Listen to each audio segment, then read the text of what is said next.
Morning all, welcome to another studio vlog. I am hoping to do some more sketches and more abstract kind of experiments in this vlog. And I'm gonna show you here momentarily. When I used to do acrylic mixed media, I did a lot more abstract painting. So let me show you those. But first, before we dive into the video, here's a quick introduction in case you're new around here and wondering what this channel is all about. Hi there, I'm Stacy, the Encaustic mixed media artist behind Studio Stacy. Encaustic literally means to burn in. So I paint with beeswax and a torch, and because it's mixed media, pretty much anything else I can get my hands on. If you're new around here, welcome. If you're a returning viewer, welcome back. Consider subscribing and joining this artsy community. Don't forget to hit that thumbs up button, which helps me get introduced to more like-minded artsy folks like yourself. All right, so I thought I would pop in some images. Most of these paintings have actually been sold many moons ago, and so I don't have any great examples in person to show you. I do have one hanging over in the barn dominium, but I think you'll kind of get the idea when I show you some of these images. And like I said, these were way back in the day when I was doing acrylic mixed media, and I was working really intuitively, and I was working pretty much on 4 to 5 paintings, maybe even 6 paintings at a time. The studio in Ohio that I was working out of got very messy. But since then, since I've started with Encaustic, I haven't done a whole lot of abstract paintings. I've done some here and there, and a lot of the mini explorations from, again, many moons ago. Some of those were also more abstract than realistic. But I want to try to dive into abstract painting with Encaustic. And I guess really more specifically, I want to dive into more of an intuitive painting process with Encaustic. A lot of my Encaustic paintings are more, I don't know if planned out is the right word, but they're more planned out. I have an idea, a set idea going into them. And of course, I always tweak along the way if something isn't working out, which a lot of times it doesn't exactly go exactly as I planned. But I go in with a plan, and I kind of want to try more intuitive painting with Encaustic. So that's what we're going to attempt to do in this week's video. And I thought I would share, hopefully I can make this brief so this isn't becoming too chatty of a video. But when I was doing intuitive painting with acrylic, I found it easier because it was more, like with Encaustic, it hardens the second I put it onto the panel, right? Like I'm working hot to cold instead of wet to dry. So the second I brush my paintbrush on the panel, it hardens. Now, I like Encaustic because of the layering process, and I feel like you can get a lot more depth in the images and also a lot more texture on the paintings with Encaustic than I could with acrylic. However, it's really hard to explain because it's not like a real fluid medium. I find it harder to be intuitive with. I don't know if that makes sense to y'all. If you've ever tried Encaustic or are an Encaustic painter, I think you might know what I'm talking about. And honestly, if you have any tips or tricks for working intuitively with Encaustic, please let me know down there below in the comments. I would really like to hear other people's advice on that.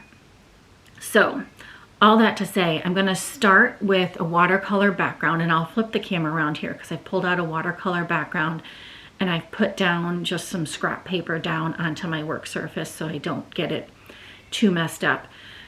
But I'm going to use an existing painting, or not an existing painting, an existing mess of a painting or a sketch. And I'll show you here momentarily. Let me flip the camera around here. Okay, here is what this And this was left over from the leaf prints. I used this kind of as a paint palette, and I was painting over the leaves before pressing them down onto the leaf printed paper. So yeah, it's a big old hot mess, but this is what I am going with. And I think you can see, like, kind of see in here the images of some of those leaves. Yeah, so it's an interesting background, but it's very much of a hot mess.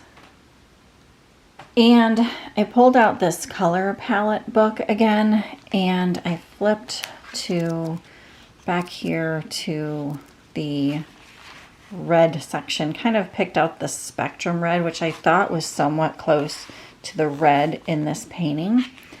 And then I found a page that spectrum red was on. Found a couple of them, but I chose this page. I think this kind of rusty color is also kind of right here. So some of these colors are, like these two, are already in this background. But I decided specifically on this page, not only for those two reasons, but also there's a purple and a pink.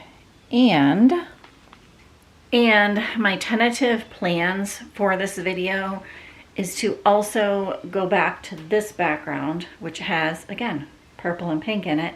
And it has a little bit of yellow in it, which is also on this other background. So my plan is to kind of go use this, and then I think I'll tear this background, assuming that the pinks and purples mix okay with it and I don't make a big old muddy mess, which they very well might be. It's watercolor, so when water hits it, it's gonna, you know, what do you call that? Re-wet. It won't stay onto the paper. It's not permanent. Goodness gracious words. Anyways, so if I mix in some purple and pink in with this, it very well might make mud, but fingers crossed it doesn't. So basically my plan is then I'll have 3 surfaces to use to go back and forth with the encaustic paint. And they're similar in colors. They're not exactly, they won't exactly be the same, but they'll be similar in colors, so that I don't have to keep cleaning off my paint palette. And I'm thinking that might be easier to go back and forth with the encaustic paint. But today's plan, all of that chitting and chatting, today's plan is to put some more colors, some pinks and purples, down onto this. And I have actually picked out 2 watercolor paints based on the color palette that I picked out in this book. So I have both of them are, I'm looking down here, both of them are Daniel Smith watercolors. I have a lavender color and a Durachrome hibiscus, I believe, duochrome hibiscus. Pink. And if you noticed, when I was pulling that pink color out, I've lost the cap somewhere, so I just have it wrapped in saran. Hopefully the watercolor is still good. It should be fine, because once I mix it with water, it should, you know, regenerate itself. I don't know if that's the right word or not. Anyways, I'm gonna stop blabbering and let's get to painting.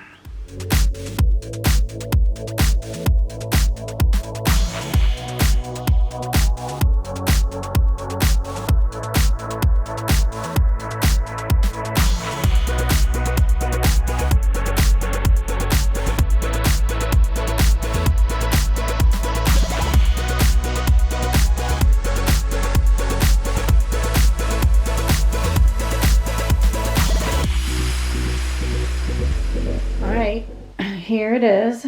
It's I mean, the white areas are filled in, which is basically all I did here. I just took the pink and purple and just kind of thought, oh, I should put purple here and pink here, and that's what I did. So now I have gotten out a couple Neocolor crayons, and I'm just gonna mess around with those a little bit on this. It is still very much a hot mess, and I don't expect it to get anywhere close to being finished today. That is not the goal of today.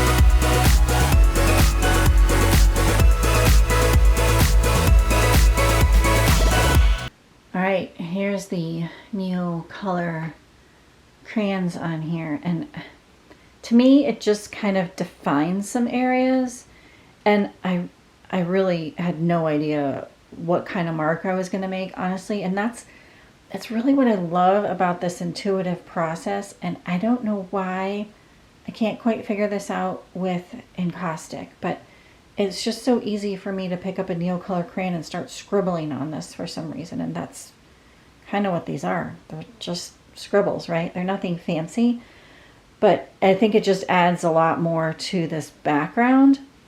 And again, it's still very much of a hot mess, and I'm going to go over it with some water so that it becomes permanent on here, basically. So when it dries, it's a permanent color or a mark. So anyways, let's do that next.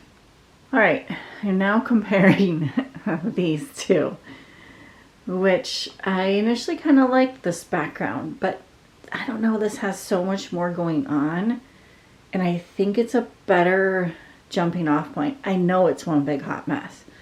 I'm not saying that it's not, but I'm gonna get out the Inktense block color, because I'm pretty sure that's what I used on this. So I'm gonna get that out because I don't have a Neocolor crayon that I think will work with this. I was debating about using this kind of browny, rusty orange color, but that's not really over here. So I think I'm gonna keep this kind of somewhat simple.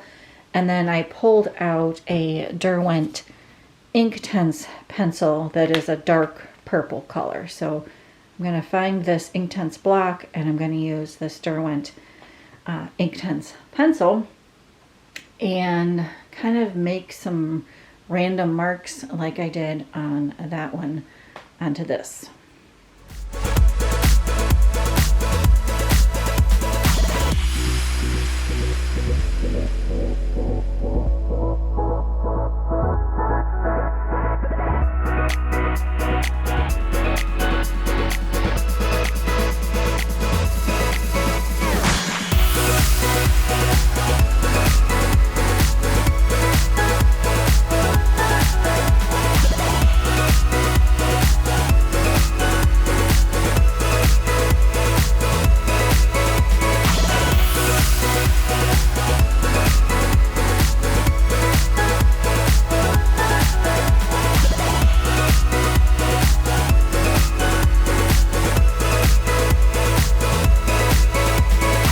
Alright, I think I'm going to let you go for now in the studio for two reasons. One, these have to dry. They're both still pretty wet in areas. And two, it's supposed to start dumping down rain any minute now. So I want to get over to the barndominium before it starts dumping down rain. But let me flip the camera around and show you a couple close-ups of both of these. With this last one, I think you saw me do. I sprayed water on it before I took the Inktense pencil and the Inktense block to it, just for a different effect rather than scribbling on it with either the pencil or the block and then going back over it with a paintbrush, just to see what would happen. And I'll flip the camera around and show you some close-ups. All right, I think you can see here, I really like that effect, kind of where it spread out past the scribble marks there. And that, I think, is just because I sprayed water there first. So, you know, interesting effect that the Inktense block had with the watercolor background on that portion. And it did kind of the same thing if I pan up this way with, sorry about that shadow, with these scribbles. I think you can see that the lighting is a bit better down this direction. But as you can see, this is very wet, and so I need to let it dry. The other thing I wanted to show you was, if I pan over to this one, when I go back over it with the paintbrush, it kind of smushes out some of those scribble lines. Not necessarily a bad thing, just a different effect. So just thought I would mention that, which, you know, I kind of had an idea that it was going to, because I wasn't real careful with how I was smushing that water on and the paintbrush around on those scribble lines. But yeah, pretty cool. And here's a couple wet spots here that still need dried on this one. But yeah, I'm quite happy with both of those. Neither one of them by any stretch of the imagination are done, but they're kind of fun, I think. So anyways, gonna let you go here. See you tomorrow for you all. It'll just be a few moments.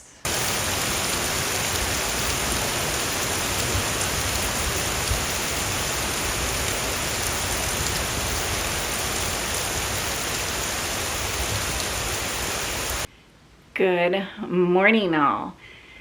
If you hear some clicking, the griddle is on. I actually have 3 griddles on today because I think I pulled out my griddle that, gosh, I probably haven't pulled out in a long time. Got it wiped off and cleaned off, but I think I'm gonna do a warm and a cool paint griddle. So that's why I have the 2 griddles out. Plus I have the Encaustic medium heated up, because I want to get some Encaustic medium put down on these first. I've also taken and torn the larger sheet into 3 smaller sizes, and then of course I have this purple one. I should say the reason I have the 2 griddles out and I want to do a warm and a cool griddle is because, as we found out in the last week's video, I think it was last week's, maybe it was a couple weeks ago, at any rate, mixing the purple, pink, and yellow kind of make a very muddy color. So I want to make sure I have 2 separate griddles, and I'm hoping maybe that I can work on all 4 of these at once and work kind of at a continuous, like, I don't know how to say this, like work on one, then another, and that way I'm not cleaning off the griddle in between painting the warmer colors and painting the cooler colors. I can easily go back and forth between the 2 and not have to worry about making mud. So that's the plan on the 1 griddle. There is some leftover purple paint, and I'm going to keep that on there because it's a nice color, and it was what I used to paint one of these in the previous video that kind of looked like this. So at any rate, now that you know today's plan, I'm going to get some Encaustic medium put down on these as soon as this Encaustic medium heats up.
Had to stop that time lapse rather abruptly because my air conditioner back there was leaking all of a sudden. So I think the hose just got full of water. I had called Matt over, on the outside unit over there, there's a hose that obviously drains the water out of the air conditioner. And it was kind of pointed in an uphill instead of downhill area. So I think, fingers crossed, it's fixed. We turned it back on. It seems to be running and not leaking. I have a mess now all over the, more of a mess than what I normally have in here. So yeah, but I'm gonna hang out over here for a bit. I'm gonna continue on with these. I'm just gonna clean off this. Sorry, I keep looking down because it's a disaster. But I'm gonna just get a few things cleaned up and then attempt to continue working on these two. But it is getting a bit late in the afternoon, but I want to hang out over here just to make sure that doesn't leak anymore, because it's really hot and really humid here at the moment. And I don't want to turn the air conditioning off just because I have quite a few paintings over here. In theory, they would be fine, but I'm not exactly sure how toasty warm it would get in this building, because it is, you know, it does get rather hot in here. So, all right, I think crisis averted. And yeah, just gonna clean up a few things, and then I'll probably put you back up on time lapse, and hopefully we won't hear any more dripping. All right, all, it has been another maybe hour and a half, 2 hours almost, and I'm now quite hungry. So I'm gonna call it for today in the studio. I'll flip the camera around, and I did not work on one of these sketches. I just put Encaustic medium down on it, but I'll flip the camera around and show you all of them. I'm pretty happy with them, so that's good. Air conditioner is still dripping, but it's not like a waterfall. So that's good, I guess. We're gonna leave the bucket underneath it, and I'm gonna leave this pile of mess behind me here for now. We have a Harvest Host guest coming in tomorrow night, so hopefully I can put stuff away before they get here. I mean, it is a working studio and it is what it is, but I do like to have it somewhat cleaned up so I can kind of pull things out and show people the whole process. So anyways, I'm gonna stop jabbering, flip the camera around here, show you these paintings, and then, oh, sorry about that. Thunderstorm watch has been issued for your location. Apparently we're also under a thunderstorm watch. So anyways, yeah, let me flip the camera around here so I can go get something to eat. All right, this one is the one that I just have Encaustic medium down on it, so can't really speak too much about that. This one, I'm quite happy with how it came out. So I think it's, again, a good jumping off point here. Yeah, happy with that. And then these other two, I'm pretty happy with. Happier with this one than this one, although it's coming together. So, you know, these are just going to take a little while, which I'm fine with. So, yeah. Anyways, that's, as I back into things back here, goodness gracious, that is the 3 that I have worked on. I'm going to leave the messy griddles as they are in the hopes of coming back over here sooner than later and trying to get some more of these kind of maybe little bit finalized, maybe a little bit less messy. But yeah, we'll see. All right, I will see you momentarily when I do that.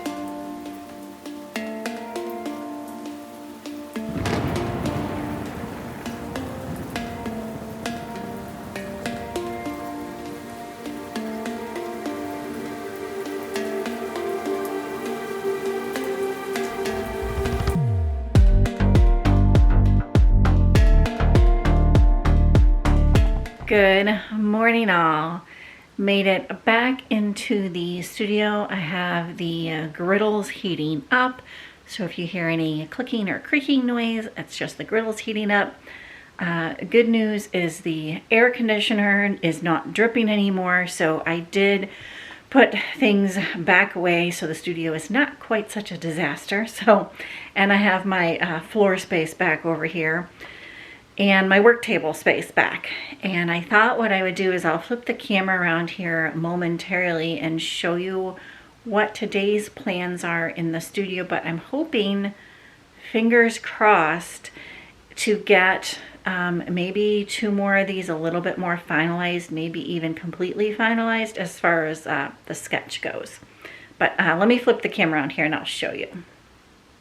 All right, so my plan today, I'm gonna put these 2 aside. I'm gonna put this one aside because I think it's pretty finalized. Obviously, I don't think it's a completely done painting, but I'm pretty happy with the results of it. And I may go back at some point in time and tweak a few things, but for right now, I'm gonna put it aside. And I'm gonna put this one aside because this just has the encaustic medium on it, and it is nowhere nearly done at all. So I'm gonna put these 2 aside for right now.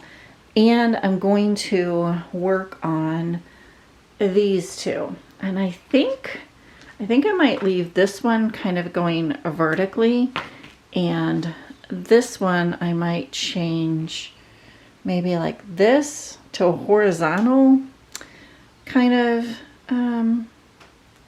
painting, not kind of, but horizontal painting, and leave this one as a vertical painting. I don't know, that's what I'm thinking as of right now. But I am going to work on these 2 in the studio, and then I'll see if I have any time to get to these 2. I think it's probably going to be a somewhat, hopefully, kind of quick, not hopefully, but a lot going on still, as you all know. So I'm hoping to spend like an hour or 2 probably in here, and then I need to go switch gears and get some other stuff done.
Alright all, it's been about 2 hours in here in the studio, and I'll flip the camera around and show you the final results. I'm pretty happy with both of them, and I actually really like the colors on these. It's not my normal colors that I work with normally, but I think they came out really pretty, and I like the color combination together. So let me flip the camera around. All right, here you go. Get you a couple close-ups here. And I don't know if they're completely done, but again, because it's a sketch, I'm gonna just leave them this way.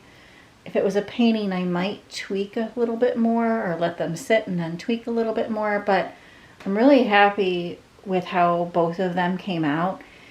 And I definitely like these color combinations. I think This one here is my favorite out of the two, but I definitely like how both of them came out. And yeah, I like the texture in some of the areas, and then some areas are more smooth. So yeah, definitely a technique that I might be, or kind of, and they're both more like abstract landscapes. I kind of can't really get away from abstract landscapes, or not abstract landscapes, but landscapes it seems. So, and I guess a like nod to trees there a little bit.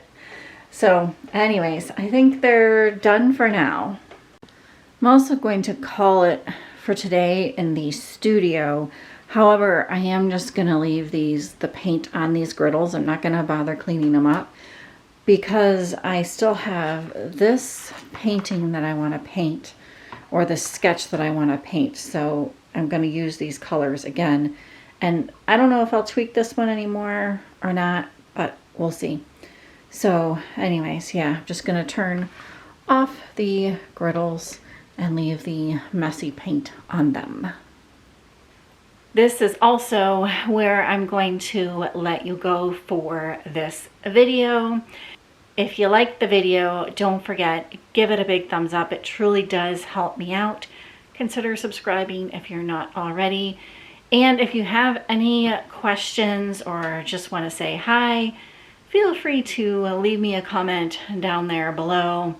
And again, I really do appreciate y'all coming along. We will see you on the next one. Bye for now.